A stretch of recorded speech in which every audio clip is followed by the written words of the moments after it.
Damai sejahtera Allah yang melampaui segala akal, itulah yang memelihara hatimu di dalam Kristus Yesus Tuhan kita. Amin. Shalom, selamat hari Minggu Septuagesima di Minggu 16 Februari 2025 ini. Shalom untuk Bapak Ibu Saudara yang terkasih.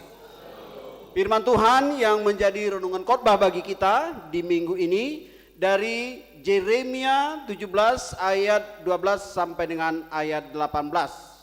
Kitab Nabi Yeremia 17 ayat 12 sampai dengan ayat 18. Mari Bapak Ibu, kita akan ikuti dalam hati kita. Saya akan bacakan untuk kita.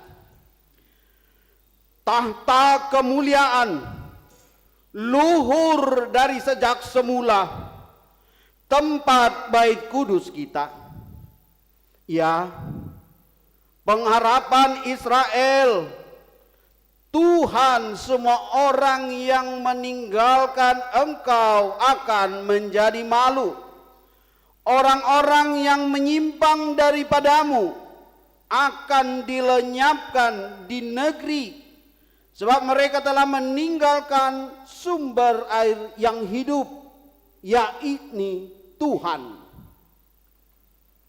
Sembuhkanlah aku ya Tuhan, maka aku akan sembuh.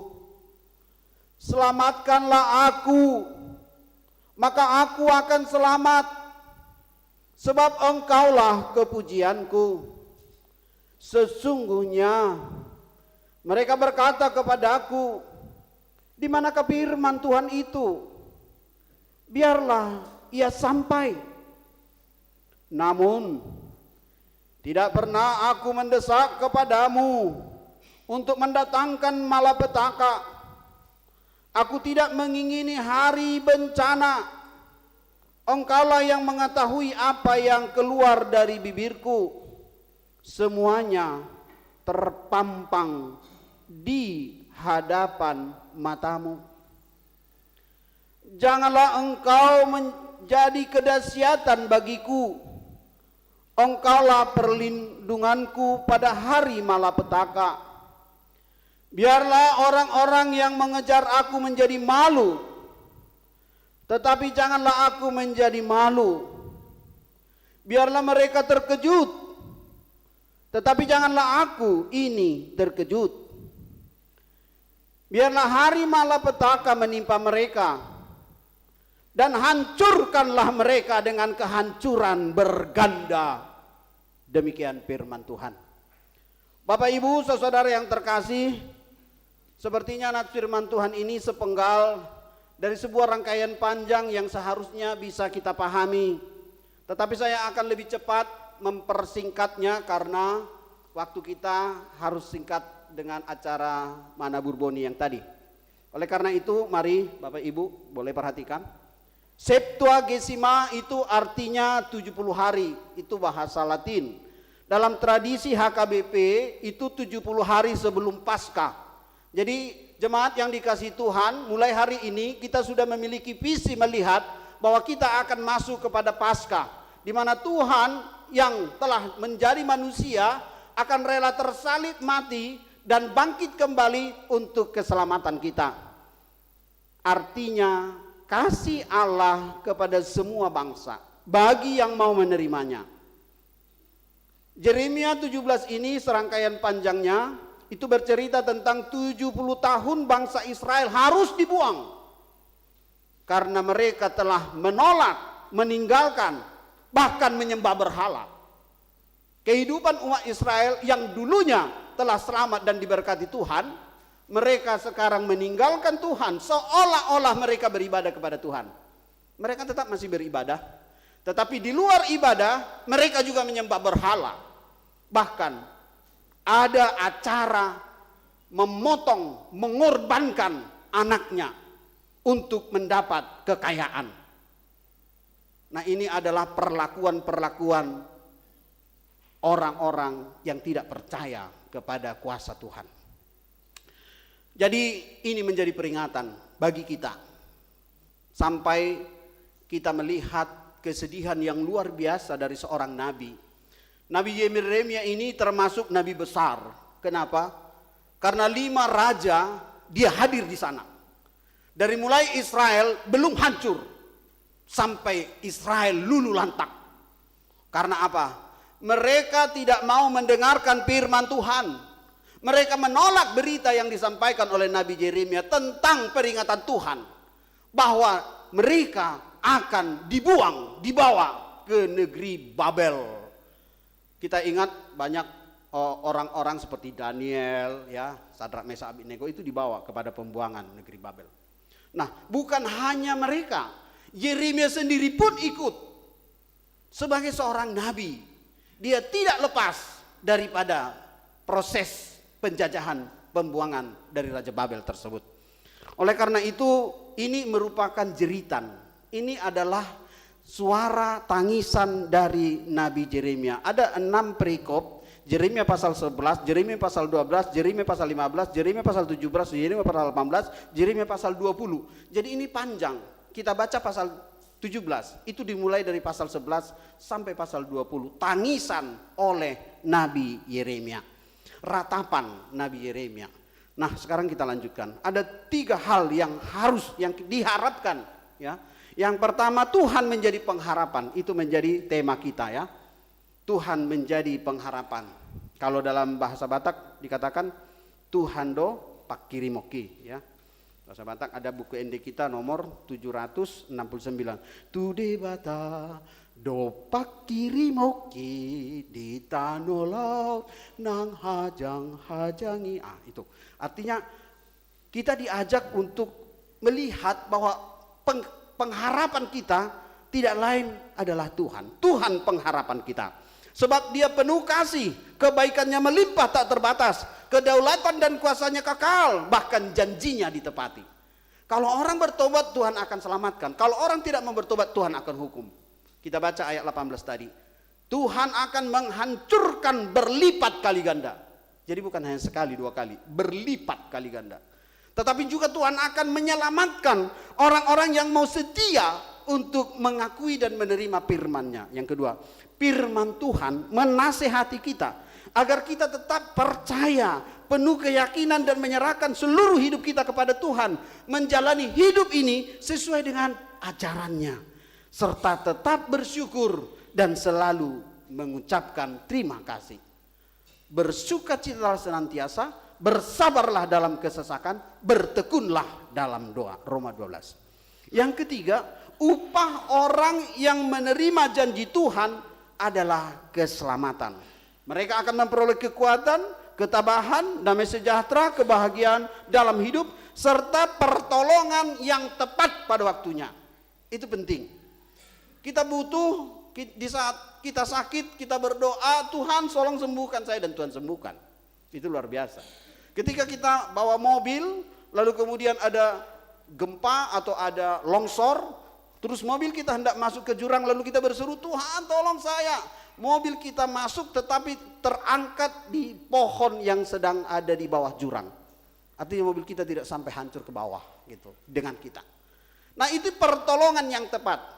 Makanya ada lagu Give thanks with a grateful heart. Di saat kita mengucap syukur kepada Tuhan, maka di saat itu pernyataan Tuhan akan nyata menolong dan menyertai kita. Kita lihat tadi lagu yang pertama dari Inang Eksaudi. Nanggu malu sang akana nang robe hali susung. Ngapain? Lama kara posoluki. Bertahun-tahun bahkan berpuluh tahun lagu ini menjadi song hits termasuk keluarga kami. Karena apa? Baik dalam suasana sukacita maupun dalam suasana duka, lagu ini masuk. Karena apa? Karena dia menyentuh hidup kita secara dalam, batinnya. Nah, ini menjadi lagu yang khusus bagi keluarga kami, itu menjadi lagu yang sangat penting. Ini ciptaannya tidak kita temukan, tapi penyanyi yang paling banyak itu adalah Victor Huta Barat. Lalu yang kedua, lagu dari Naposo, ya. Naposo, Amang Sapa, karena ada Jeremia, ada nabi di sini. Nama Jeremia, ada Jeremia sini, angkat tangan. Nah ini. Jadi di sini ada sedang Nabi Jeremia. Dan ada juga keluarga-keluarga di sini. Arianja ada juga anaknya Jeremia, Simangungsong ada juga anaknya Jeremia, ya. Jadi banyak yang menggunakan nama Jeremia. Lagunya adalah Kaulah Harapanku, ya. Jadi kalau tema kita Tuhanlah harapanku. Dangalani hagogoki boyau mardalan di ngolukot out unang hona dilambuki tungso boyau songonon. Ini lagu ini sangat menyentuh Amang Pendeta khususnya waktu masih kuliah ya. Ini perjuangan demi perjuangan. Nah kalau boleh para remaja hafal lagu ini ya. Ini sangat membantu kita menghadapi banyak gejolak. Seperti Nabi Jeremia. Banyak gejolak yang dihadapi. Jeremia itu 19 tahun sudah menjadi nabi. Pada umumnya nabi tidak boleh berumur di bawah 25 atau katakanlah umur dewasa.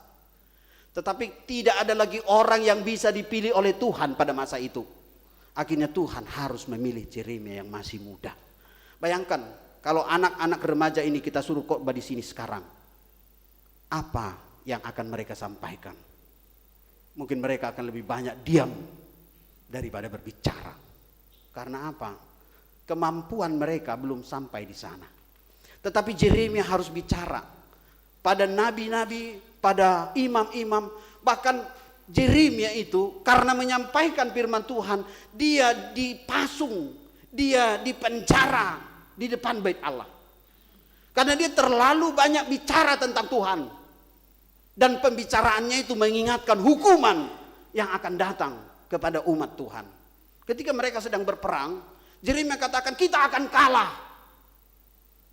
Lalu dia ditangkap karena dia dianggap sebagai orang yang memprovokasi pasukan Israel untuk tidak maju berperang. Tetapi dia menyatakan itu firman Tuhan. Bahkan dia katakan kita akan dibuang semuanya. Para nabi atau para imam marah. Bahkan dia katakan bait Allah ini akan runtuh semuanya. Tidak ada yang bisa dibanggakan lagi. Dan memang runtuh dibuat oleh Raja Babel. Tidak ada satu batu pun yang bisa bertahan. Dan mereka semua dibawa 3 kali, 3 kelompok atau 3 periode. Jadi perjuangan Jeremia ini sudah luar biasa. Mengingatkan. Tapi setelah di pembuangan dia katakan firman Tuhan kita akan kembali. Kita akan diselamatkan. Bertobatlah. Maka pertolongan Tuhan akan nyata bagi kita. Dan dia bisa bersama-sama melihat ketika akan keluar dari perbudakan Babel. Masih sempat. Jadi dia mengalami itu sebelum pembuangan, di saat pembuangan, dan setelah pulang dari pembuangan. Artinya Bapak Ibu, dia bukan seperti pelihat, ya, tapi dia melihat rencana Tuhan atas kehidupan umat Tuhan. Nah, itu juga yang disampaikan oleh Korama. Jahuba tutu si parmanau. Jahuba tutu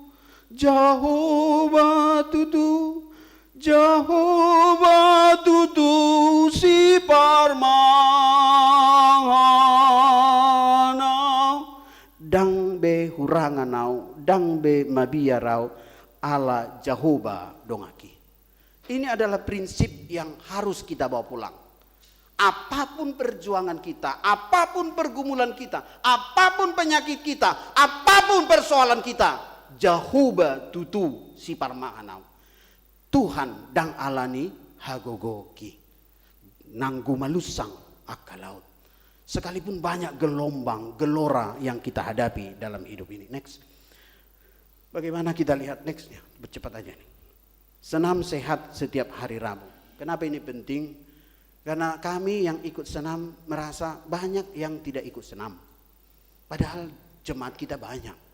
Ini program gereja ini. Jadi Bapak Ibu kalau bisa datang dulu sekali-sekali. Walaupun tidak setiap saat. Tapi nikmatilah dulu bahwa ada kegiatan senam sehat yang kita lakukan di gereja ini. Next. Selanjutnya kemarin kita sudah melakukan kunjungan kasih diakonia kepada Bapak Posma Sirait dan Ibu Nyonya Pangaribuan Borusi Bolon. Artinya apa? Sekalipun dalam banyaknya pergumulan, khususnya Bapak Ibu sudah tahu ya, Bapak Sirait ya. Pernah satu ketika Bapak itu dalam perjalanan entah dari kantor, entah dari rumah, nggak bisa lagi mendapatkan pertolongan atau keselamatan. Entah bagaimana ceritanya itu, sudah napasnya sudah sangat minim. Dan kemudian si Inang Sitorus si Inang Sitorus hanya bisa berdoa dari jauh, Tuhan, hidup atau mati pun suamiku aku serahkan padamu. Tetapi Tuhan berkata berbeda. Ketika sampai di rumah sakit, dalam kondisi yang tidak mungkin ditolong, tapi tetap ditolong. Dan mujizat Tuhan terjadi, Bapak Sirait tertolong. Kemarin kami ke sana ketemu dengan orang tua dari Amang Sirait. Dan ini juga perjuangan hidup, ya. Kata Inang Sitorus, ya, opungnya Sitorus, bahwa Amang Sirait tidak berjumpa dengan papanya, ya, cepat 6 bulan kali atau prabulan. Dan dia harus berjuang sendiri untuk membesarkan 2 anaknya, ditinggalkan oleh suaminya. Jadi ceritanya Inang Opung ini menggendong Amang Sirait di depan, menggendong satu lagi di belakang, pergi kerja karena bidan. Dan di sana pada masa itu bidan juga ada sip. Jadi ada pagi, ada siang, begitu. Kita seperti perawat, ada perawat sini kan? Nah, bayangkan Bapak Ibu setelah suami meninggal, gendong anak depan belakang, harus ikut peraturan sip. Bagaimanalah perjuangan seorang ibu pada masa itu. Tapi luar biasanya Tuhan menyertai. Ini yang penting, ya. Jadi penyertaan Tuhan ini menjadi sumber kekuatan bagi kita, dan itu menjadi kesaksian. Next, satu lagi. Ini maaf, kemarin ada PHD AMA, tapi bukan ini core-nya karena tidak satu pun dari kami yang memoto, jadi saya nggak bisa publikasikan. Nah, ada PHD AMA, kita adakan di gereja ini. Nah, harapan kita bulan depan kita datang, para AMA, bapak-bapak, ya, kita ada diskusi di sana untuk memperjuangkan panggilan kita di tengah-tengah keluarga, sebagai bapak, sebagai imam, ya. Kalau di masyarakat kita sebagai pendidik atau guru atau sebagai pemimpin untuk menjadi bentuk cinta kasih kita kepada Tuhan. Next, yang terakhir, kemarin malam kita ada acara PHD Naposo. Bagi Naposo yang belum ikut hadir, datanglah PHD Naposo, dan sekaligus perayaan hari ulang tahun cinta kasih sayang. Uniknya kenapa cinta kasih sayang? Karena mereka lebih dulu lahir dari gereja ini katanya. Nggak tahu, saya senior di sini, ya. Di sini kita gereja menjelang 17, mereka sudah 19 tahun katanya. Jadi lebih dulu mereka dari gereja kita. Artinya apa? Kita bisa rasakan perjuangan gereja ini juga dari cerita-cerita anak-anak kita Naposo. Ya, bagaimana mereka berjuang untuk ikut serta membangun persekutuan di tengah-tengah gereja kita ini. Jadi harapan kami remaja Naposo tetap berjuang untuk menjadi bagian dari panggilan pelayanan seperti Jeremia. Jeremia umur 19 tahun sudah harus berjuang untuk menyampaikan firman Tuhan. Tapi yang luar biasanya adalah seperti Paulus yang kita sudah dengar di pertanyaan, dalam segala hal Allah selalu menyertai. Dalam ibadah Naposo kemarin, Paulus itu karam kapal hancur menjelang masuk ke Pulau Malta. Tetapi Tuhan berkata, tidak satu pun dari mereka yang percaya kepada Tuhan mati. Ini yang penting, Bapak Ibu. Jadi kalau kita percaya dan berpegang teguh pada Tuhan, Paulus katakan kita semua akan selamat, dan mereka yang mengaminkan itu selamat sampai mereka terdampar di Pulau Malta. Setelah di Pulau Malta, ketika mereka sudah malam mau pasang api unggun, Paulus ambil kayu, ternyata tangannya digigit oleh ular beludak. Dan itu membuktikan menurut orang Malta, kalau orang sudah selamat dari bencana di laut, tiba di darat, terus kemudian dia digigit ular, tanda-tandanya adalah dia pembunuh. Nah, itu mereka langsung tahu, ini Paulus pembunuh dan dia akan mati. Karena apa? Udah digigit ular. Tapi Paulus tidak menghiraukan ular itu. Dia kebaskan ular itu terbakar di api dan dia tetap berkata, Tuhan yang menjadi pengharapan dan perlindunganku. Ular beberapa menit racunnya pasti akan menyebar, langsung menyerang ke jantung. Tetapi orang yang sudah percaya kepada Tuhan, darahnya ada darah Kristus. Ular itu tidak akan bisa mematahkan kuasa darah Kristus. Oleh karena itu bagi Bapak Ibu harus yakin dan percaya, ya, ada kuasa Yesus di tengah-tengah hidup kita.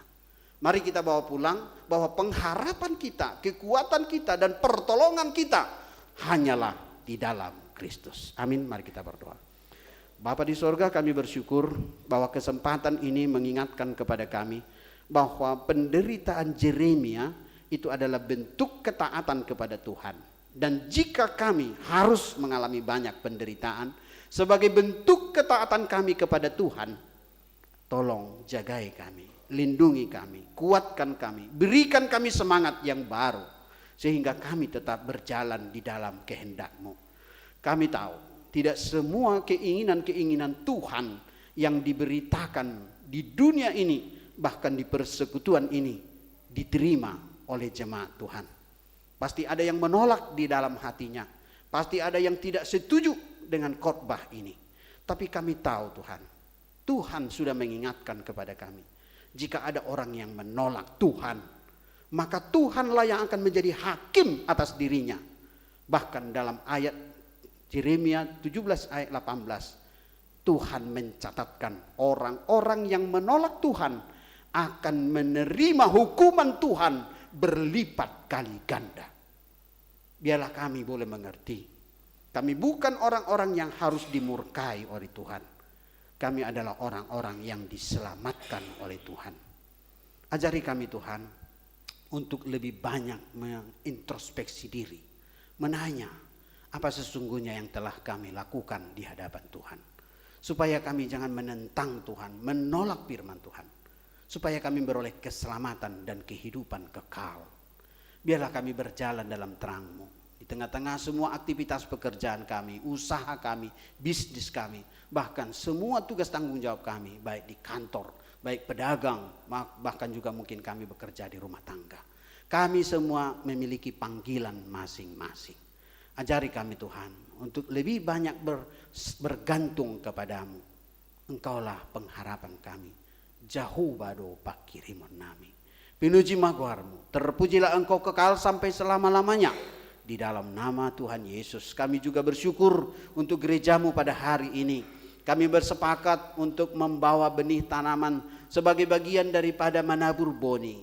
Biarlah kiranya Tuhan, semai yang sudah kami bawa ini boleh bertumbuh, berakar, berbuah dalam semua pekerjaan kami, sehingga kami diberkati untuk terus menjadi berkat.